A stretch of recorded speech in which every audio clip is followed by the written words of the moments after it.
నాయీ బ్రాహ్మణులు మన హిందువుల్లో ఒక ముఖ్యమైనటువంటి వర్గం అండి. వాళ్ళు ధన్వంతరి బ్రాహ్మణులు అని కూడా పిలుస్తారు. వీళ్ళు ముఖ్యంగా నాదస్వరము, డోలు మొదలైనటువంటి మంగళవాద్యాలు అవి నేర్చుకుంటారు, అవి వాయిస్తూ ఉంటారు మన శుభకార్యాల్లో. అదేవిధంగా క్షౌరం కూడా వాళ్ళే చేస్తారు, ముఖ్యంగా అది వాళ్ళ వృత్తి. కానీ ఇటీవల కాలంలో చూసుకుంటే కనుక నాదస్వరంలోని నేను ఇతరులు కొంతమంది రావడం చూశాను. అదేవిధంగా క్షవరంలో ముఖ్యంగా వికారాబాద్లో జరిగింది ఏమిటి అని అంటే కనుక ముస్లిం ఒక ఆయన సెలూన్ పెట్టుకుని అతను కూడా క్షవరంలో చేరబోతూ ఉంటే ఇది మా కుల వృత్తి, మీరు ఇందులోకి రాకండి అని చెప్పేసి నాయి బ్రాహ్మణులు కొంతమంది వెళ్ళి మాట్లాడడం జరిగింది. ఆ తర్వాత ఈ కేసు కాస్త కోర్టుకు చేరడం, తెలంగాణ హైకోర్టు ఏ వర్గం వారైనా ఏ వృత్తి అయినా చేపట్టచ్చు అని చెప్పేసి ఆ యొక్క హైకోర్టు తీర్పు చెప్పిందండి.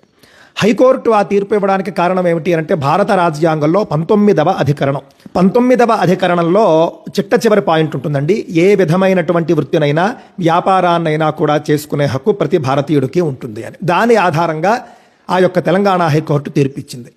కానీ అండి ఈ అధికరణాన్ని సవరించాల్సినటువంటి అవసరం ఉన్నది. భారత పార్లమెంటు ఈ అధికరణాన్ని సవరించాలి, దృష్టిలో పెట్టుకోండి. సవరించి కుల వృత్తుల్ని కాపాడాలి. కుల వృత్తుల్ని నమ్ముకుని ఎవరైతే జీవిస్తున్నారో ముఖ్యంగా నాయి బ్రాహ్మణులకు న్యాయం చేయాలి. మన ఇంట్లో మనం పెళ్లి చేసుకున్నాం అనుకోండి, లేకపోతే ఉపనయనం చేసుకున్నాం అనుకోండి, అనేక సందర్భాల్లో క్షవరానికైనా నాదస్వరానికైనా మనం నాయి బ్రాహ్మణులనే పిలుచుకుంటాం. వాళ్ళే